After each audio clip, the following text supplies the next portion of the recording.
भाई इंदिरा गांधी ने नेशनलाइजेशन किया था ना बैंकों का, पीएसयूज बनाए थे ना, तो बैंकों का राष्ट्रीयकरण हुआ है। कुछ लोग होंगे जो बैंक में नौकरी किए होंगे। बैंक प्राइवेट रहता तो उनको नौकरी मिलती है? पीएसयू नहीं खुलता। सेल भेल अभी जितना जो महारत्न कंपनियां हैं, एक जाके पूछिए वहां जो दलित नौकरी कर रहा है 4-4 लाख रुपए ले रहा है, वो प्राइवेट रहता तो मिलता कभी? अब ये नहीं समझ में आ रहा है। तो इन नीतियों से, जो एक वेलफेयर स्टेट की नीतियां हैं, उससे दलितों का एक बड़ा मिडिल क्लास तैयार हुआ जो कि चंदा देता है इन लोगों को। प्रोफेसर साहब, एनडीए से लोग परेशान थे, अब इंडिया से परेशान है। अभी तीसरा मोर्चा कैसे देखते हैं तीसरे मोर्चे को? लोकशाही है, लोक बनाने का, पार्टी बनाने का, चुनाव लड़ने का। और ख़ास तौर से जिस समाज से हम लोग आते हैं, उस समाज में तो सबको एमएलए एमपी बनना है। मैं दलित समाज की बात कर रहा हूँ। ज़्यादातर लोग एमएलए एमपी बनना चाहते हैं। राजनीति का मतलब उतना ही समझते हैं। तो देश में जो अभी जो हालात हैं, और पिछले 10 सालों से आप तो देख ही रहे हैं लगातार जिस तरह से वॉइस ऑफ डाइसेंट का दमन हो रहा है, पॉलिटिकल जो ओपोनेंट्स हैं उसके ऊपर सीबीआई ईडी लगाया जा रहा है, कितने पत्रकार मारे गए, इंटेलेक्चुअल सब गिरफ्तार किए गए, मेरी भी गिरफ्तारी हुई। तो भारत के संविधान मौलिक ढांचे पर उसको बदलने की तैयारी कर रही है, और धीरे धीरे कुछ कुछ पन्ने उसमें से निकलते जा रहे हैं। अगर कार्यशैली को देखेंगे तो बहुत सारे ऐसे कार्य हैं कि जो कि संविधान सम्मत नहीं है। अब यह कारण थोड़ी है कि प्रधानमंत्री के आर्थिक परिषद का सलाहकार विवेक देवरॉय लेख लिखता है कि इस देश के संविधान को बदल देना चाहिए, उसमें कोई कार्रवाई नहीं होती, कोई कार्रवाई नहीं होती है।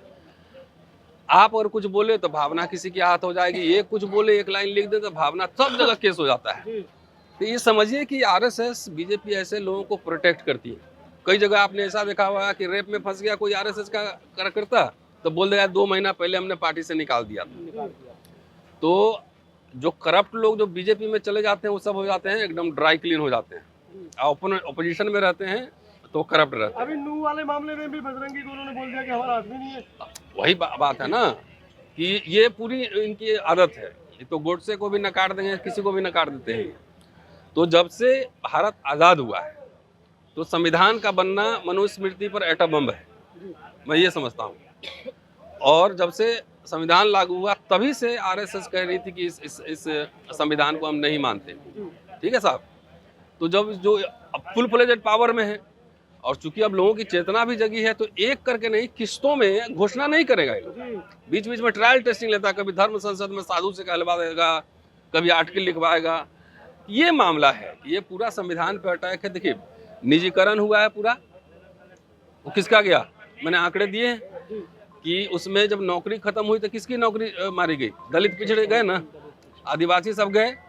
अरबों खरबों रुपए जो शेड्यूल कास्ट कंपोनेंट प्लान में आता है, सब प्लान, और शेड्यूल ट्राइब में, वो कहाँ है कुछ पता ही नहीं है। लेकिन हमारे समाज में अभी वो जागृति नहीं कि इसमें बहस हो। कहीं किसी सेमिनार में आपने देखा है कि इसमें बहस हो कि SC ST OBC का स्कॉलरशिप, फॉरेन स्कॉलरशिप मिलेगा कि नहीं मिलेगा, नौकरियों का क्या, इसमें कभी बहस देखा है? पॉलिटिकल चर्चा बहुत होती है, लेकिन जो कैसे पॉलिसी बनेगा, क्या बनेगा, उसके लिए जो इंटेलेक्चुअल चाहिए, जो जिस तरह के स्ट्रैटेजिस्ट चाहिए, वो आपको अमूमन सभी पार्टियों में नदारद दिखता है। अमूमन मेरा ये कहना है कि कोशिश तो सबको जो करना चाहे करे, लेकिन अभी देश में जो हालात है, और जो हम लोग देश भर में घूम भी रहे हैं, कि अभी लार्जली जो है वो एनडीए बनाम इंडिया होगा। तीसरा मोर्चा में आइए, आप जो बात कह रहे हैं, मैं तो एकेडमिक सेमिनार समझ के यहाँ पे आया था कि एकेडमिक बहस होगी तो उसमें अपनी बात रखी जाएगी, लेकिन ये पॉलिटिकल बहस था ये। अब देखिए, बड़ी पार्टियों में लीजिए, यूपी में ऑलरेडी 3 मोर्चा है अभी तक फिलहाल, एज ऑफ नाउ। बीजेपी इधर है और इंडिया उधर है, और बीएसपी अलग। 3 मोर्चा तो यहाँ हो ही गया, तो तीसरा मोर्चा अभी चौथा हो गया। चौथा हो गया। अब कौन कौन बना सकते हैं संभावित? तो दक्षिण भारत से लीजिए, केरला में कोई संभावना नहीं दिख रही है, कर्नाटक में संभावना नहीं है, तमिलनाडु में संभावना नहीं है। आप आइए फिर, आपको कहाँ पे, आंध्र प्रदेश में जगन मोहन रेड्डी हैं, तो उनका अभी पता ही नहीं कि किस साइड, किस करवट वो पलटेंगे। तो सीबीआई कांग्रेस मिलने आ गई 3-4 दिन पहले, कांग्रेस में आ गई, तो वहाँ भी पॉसिबिलिटी, अगर मान लिया कि पॉसिबिलिटी है भी, एक ही हुआ वहाँ पे। दूसरा आ जाइए आप इधर तेलंगाना में केसीआर हैं, तो उनका अभी स्थिति स्पष्ट नहीं है, मान लिया कि वो इंडिपेंडेंट रहेंगे। चौथा, ये बंगाल में कोई स्थिति नहीं है, बंगाल में। महाराष्ट्र में कोई संभावना नहीं दिख रही है। उड़ीसा में नवीन पटनायक है, तो लार्जली वो बीजेपी के साथ ही रहते हैं।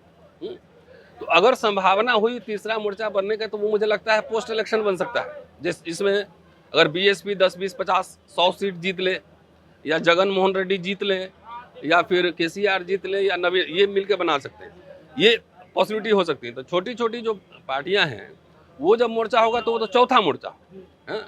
तो या तो तीसरे जो अलायंस है उसमें थोड़ा स्पेस क्रिएट करें, और स्पेस ऐसा क्रिएट करें कि कम से कम बीजेपी आरएसएस हारे, आरएसएस की विचारधारा हारे, बीजेपी हारे, किसी कीमत पर हारे।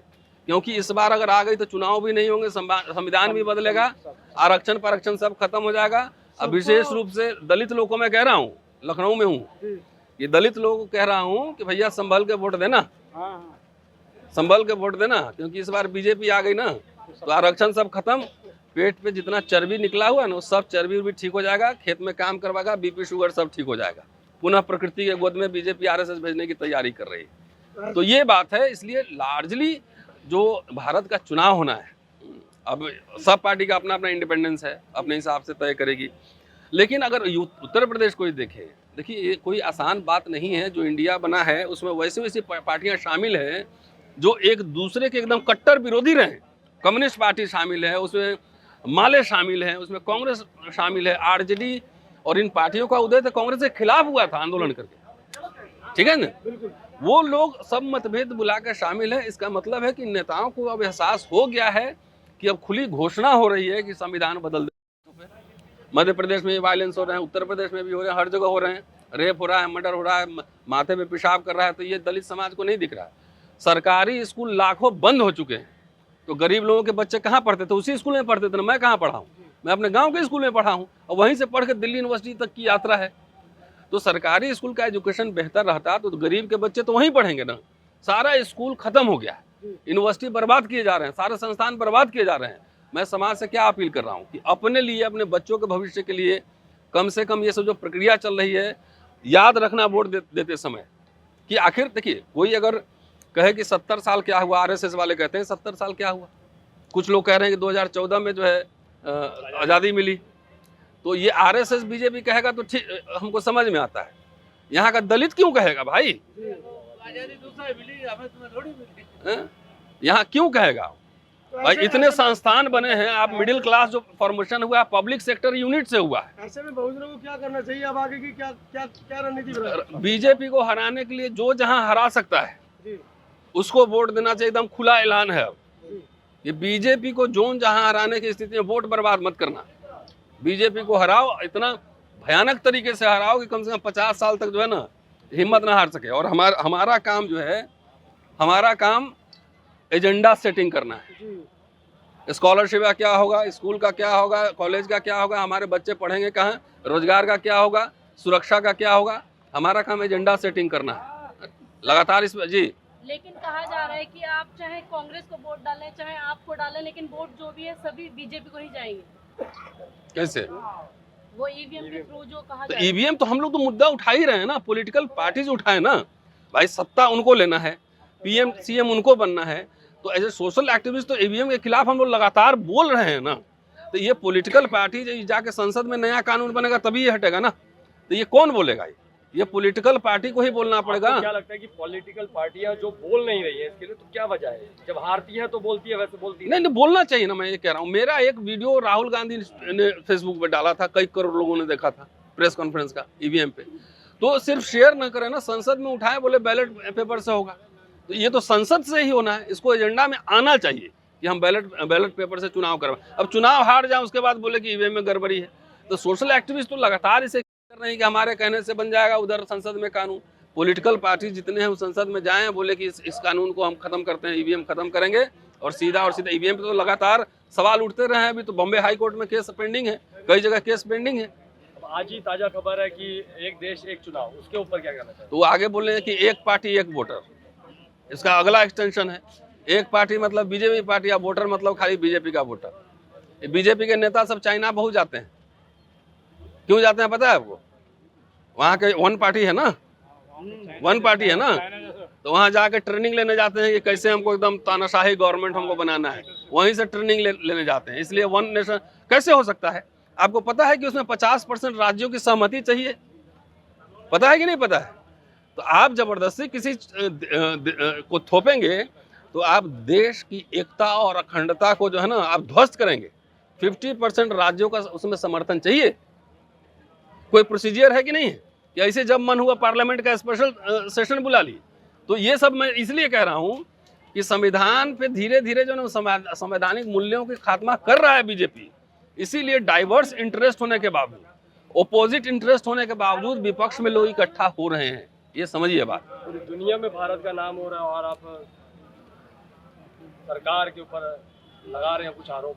तो वहां जाते हैं तो गोडसे या सावरकर का नाम लेते हैं दुनिया में, किसके वजह से नाम हो रहा है? वहां जाते हैं तो मैं बुद्ध की धरती से आया हूं, वहां क्यों नहीं सावरकर गोडसे बोलते हैं, जिसकी फिलॉसफी को ये मानते हैं?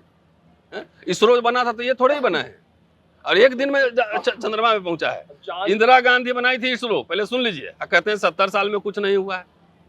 ये देखिए, कई लोग हमारे लोग जो है ना, एक मिनट, कई लोग हमारे लोग को कन्फ्यूजन बहुत रहता है। ये कांग्रेस बीजेपी, कांग्रेस ने निजीकरण शुरू किया, उनसे सवाल उलट दीजिए, ये कांग्रेस ने कितने कंपनी बेचे? आंकड़ा लाओ। बीजेपी गवर्नमेंट जब आई, अटल बिहारी वाजपेयी, उसने बकायदा डिसइन्वेस्टमेंट मंत्रालय बनाया, समझे? और क्या नाम है, अरुण शौरी को उस मंत्रालय का मिनिस्टर बनाया, जिसने बाबा साहब के खिलाफ किताब लिखी थी, वर्शिपिंग फॉल्स गॉड। निजीकरण कौन लाया? कांग्रेस के समय आया। उसका तो पूरा अध्ययन करना होगा ना। उस समय ये भी सवाल पूछा जाएगा ना कि उस समय दलित बैकवर्ड नेता जो थे वो संसद में क्या कर रहे थे, और पार्टियां थी वो क्यों नहीं इसका विरोध की?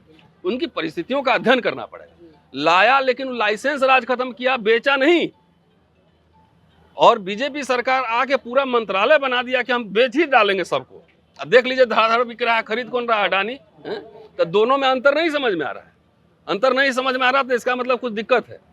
तो ये व्हाट्सएप यूनिवर्सिटी में जो फैलाता है, कुछ हमारे यूट्यूबर्स अभी कांग्रेस ने ला रहा था, बेचा तो नहीं ना। कांग्रेस ने तो आईआईटी भी खोले, उस समय आईआईटी भी खोले ना। हमारे लीडर्स को चाहिए कि जाके वहां पे दबाव इन पर बनाए कि भाई निजीकरण रोको, आईआईटी खोलो, इंजीनियरिंग कॉलेज खोलो, दलित स्कॉलरशिप जो है ना ज्यादा दो, SC ST OBC सबको विदेश भेजो पढ़ने के लिए। भाई इंदिरा गांधी ने नेशनलाइजेशन किया था ना बैंकों का, PSUs बनाए थे ना, तो बैंकों का राष्ट्रीयकरण हुआ है। कुछ लोग होंगे जो बैंक में नौकरी किए होंगे। बैंक प्राइवेट रहता तो उनको नौकरी मिलती है? PSU नहीं खुलता। सेल भेल, अभी जितना जो महारत्न कंपनियां हैं, एक जाके पूछिए वहां जो दलित नौकरी कर रहा है 4-4 लाख रुपए ले रहा है, वो प्राइवेट रहता तो मिलता कभी? अब ये नहीं समझ में आ रहा है। तो इन नीतियों से, जो एक वेलफेयर स्टेट की नीतियां हैं, उससे दलितों का एक बड़ा मिडिल क्लास तैयार हुआ जो कि चंदा देता है इन लोगों को। नौकरी खत्म, चंदा खत्म, पार्टी खत्म, सब हो जाएगा। शुक्रिया, थैंक यू। एक आखिरी सवाल, ये सोशल मीडिया पर बड़ा वायरल हो रहा है कि चंद्रयान 5 या चांद पर, तो उसे भी हिंदू राष्ट्र घोषित किया जाए। नहीं, चांद ही को बनाओ। वैसे भी हमारे यहाँ तो चंदा मामा कहते ही हैं, वो तो पहले से हमारा है। बच्चों को सुलाया जाता है लोरी सुना के। शक्ति कर दिया। ठीक है, इनको तो जो करना है करने।